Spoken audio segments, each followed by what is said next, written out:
This truck is the worst vehicle purchase I have ever made.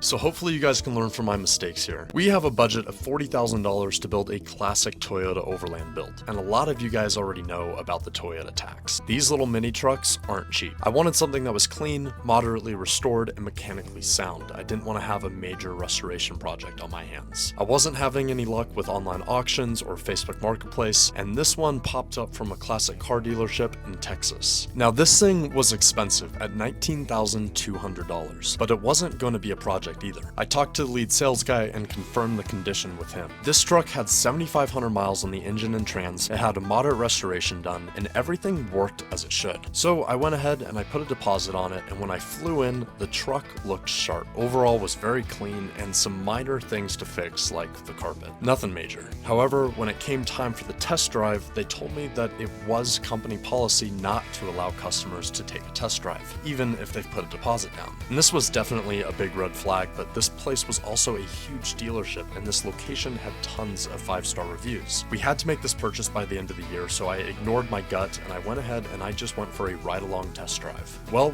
after buying this truck, I quickly found out that second gear was grinding and also popping out of gear, and it got worse as the transmission warmed up. Then I found the dash had a glued-on plastic piece and the rear dash had a huge crack. After spending more time looking around the truck, I had a total of $4,000 in parts for repairs. This $19,200 Toyota became about $21,000 after taxes and registration. Then it became $25,000 after all of the parts to fix this thing, and it added up to be the worst car deal I have ever made.